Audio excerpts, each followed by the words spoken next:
Have you ever wondered about the fine thread that binds hearts and protects communities from falling apart?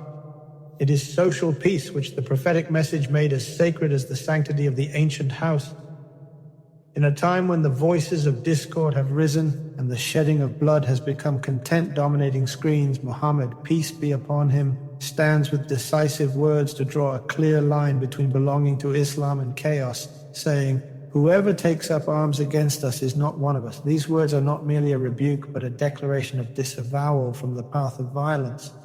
Not one of us is a phrase that shakes the heart, but does it mean the perpetrator leaves the faith and becomes a disbeliever?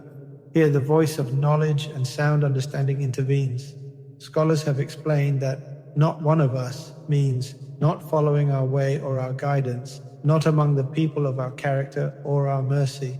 Al-Nawawi says the prohibition includes anyone who frightens a Muslim, even in jest, because frightening a Muslim is forbidden in all cases and because it may lead to actual use of weapons. Ibn Hajar al-Haytami counted frightening a Muslim among the greatest destructive sins.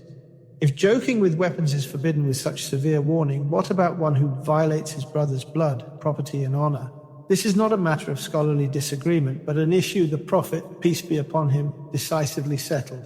Disavowal from the methodology, disavowal from the character, and disavowal from the way of the community.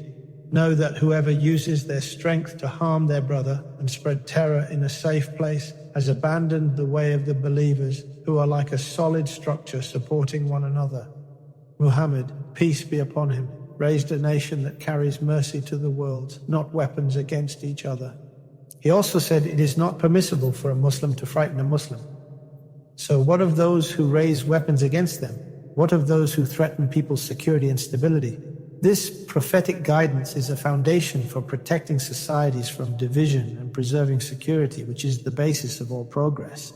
Bearing arms against Muslims opens the doors of evil, destroys trust, plants fear, and turns society into a battlefield instead of a place of building. In times when causes of strife multiply, holding fast to this teaching becomes doubly obligatory.